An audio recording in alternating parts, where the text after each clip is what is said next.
नमस्कार, मी विलास आव्हाड. आपण पाहताय A9 एक्सप्रेस. मित्रांनो, 26/11/2008 ही तारीख मुंबई आणि महाराष्ट्रासाठी अतिशय घातक आली होती आणि पाकिस्तानच्या या 10 आतंकवाद्यांनी सागरी मार्गे येऊन मुंबईला अक्षरशः 4-5 दिवस वेठीस धरलं होतं. खरं तर यावेळेस देशामध्ये आणि राज्यामध्ये दोन्ही ठिकाणी काँग्रेसचं सरकार होती आणि 2014 पर्यंत जोपर्यंत नरेंद्र मोदींचं सरकार देशामध्ये आलं नाही तोपर्यंत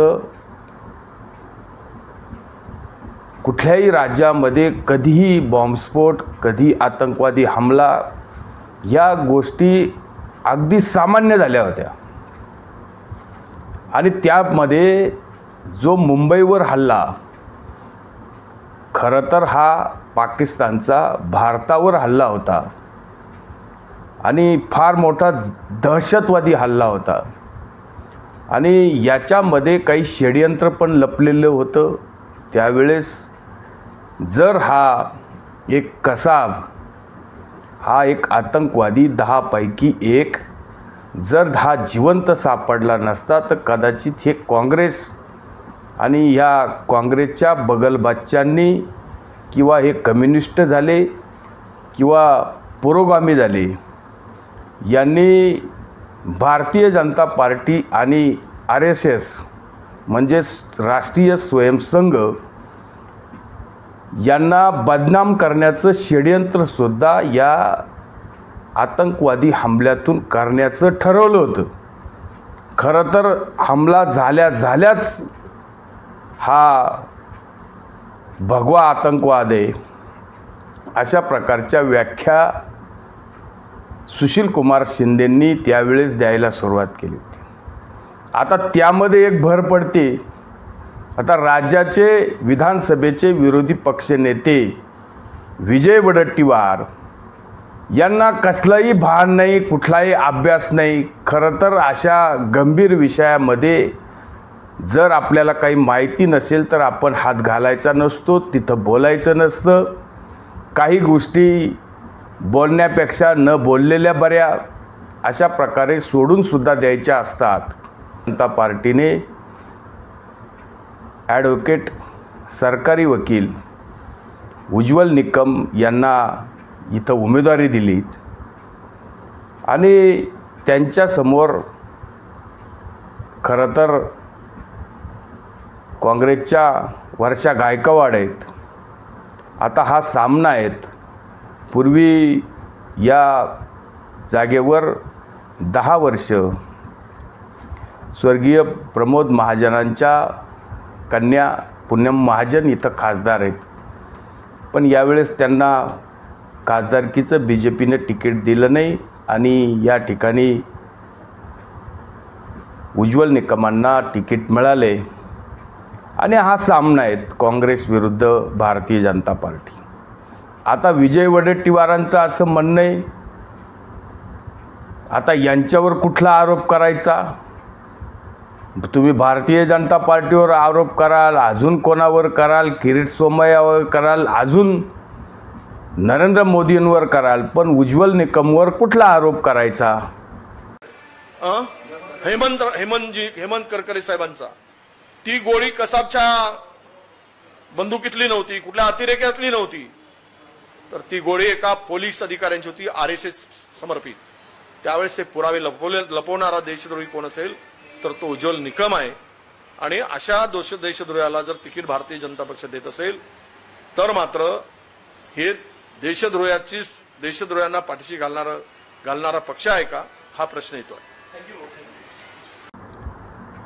तर यांना कुठलं तरी पुस्तक म्हणे सापडलं, कोण पोलीस अधिकारी आहे, कोण मिश्रा आहे, आणि त्यांनी त्याच्यामध्ये काहीतरी 26/11च्या बाबतीत, या घटनेच्या आतंकवादी हमल्याच्या बाबतीत असं लिहून ठेवले की त्यावेळचे ATS प्रमुख शहीद हेमंत करकरे यांना ज्या काही गोळ्या लागल्या त्या गोळ्या आतंकवादी कसाबच्या नव्हत्या, तर त्या RSS समर्थक असलेल्या पोलीस अधिकाऱ्यांच्या होत्या.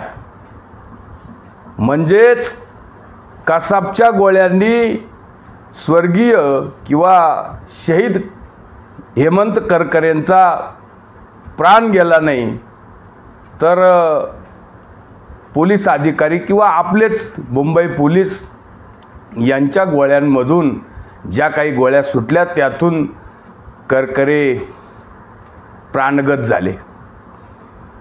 आता ह्या विजय वडेट्टीवारांना असं म्हणायचं आहे का कसाब निर्दोष होता,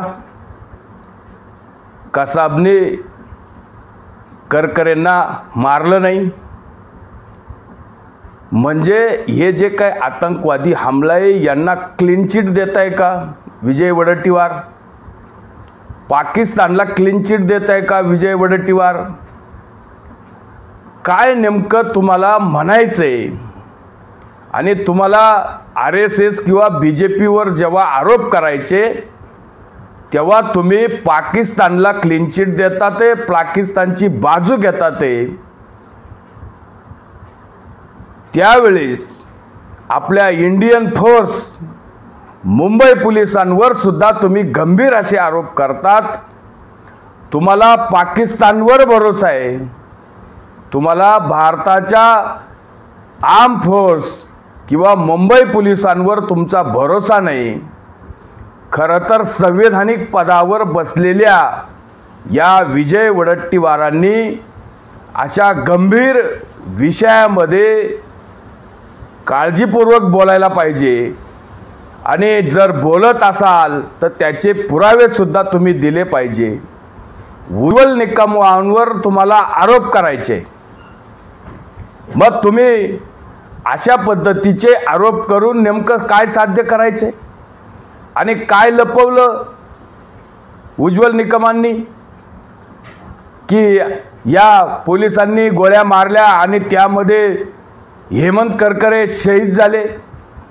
इथं लपवण्याचा आणि वकिलाचा काय संबंध? काय आपण बोलता ते कमीत कमी याचं भान आपल्याला असायला पाहिजे.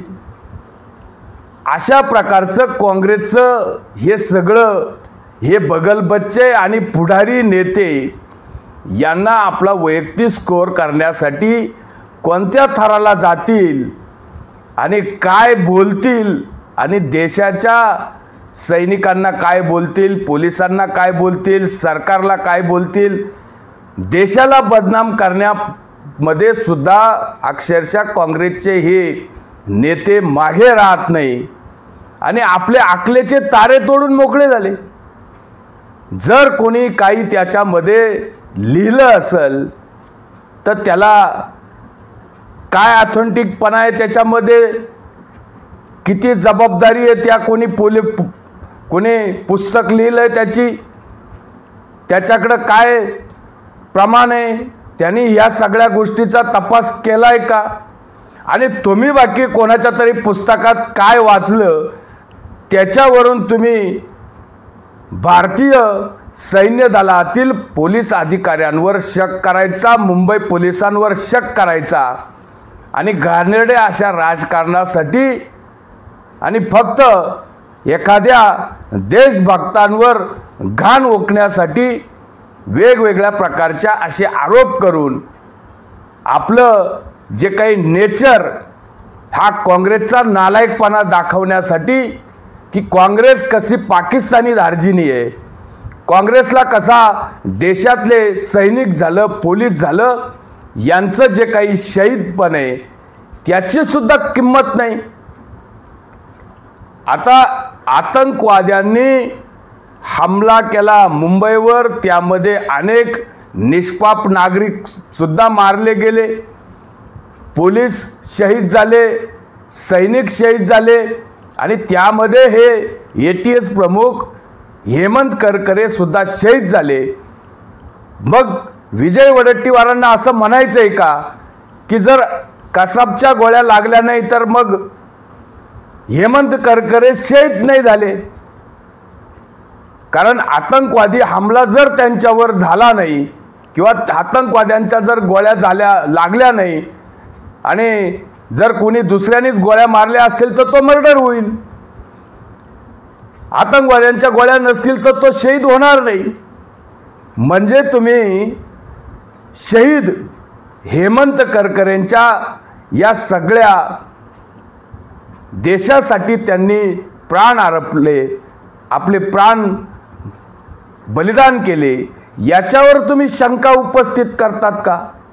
खरं तर विजय वडेट्टीवार सारख्या संविधानिक पदावर बसलेल्या माणसाला लाज वाटली पाहिजे, कारण आपण काय बोलतोय.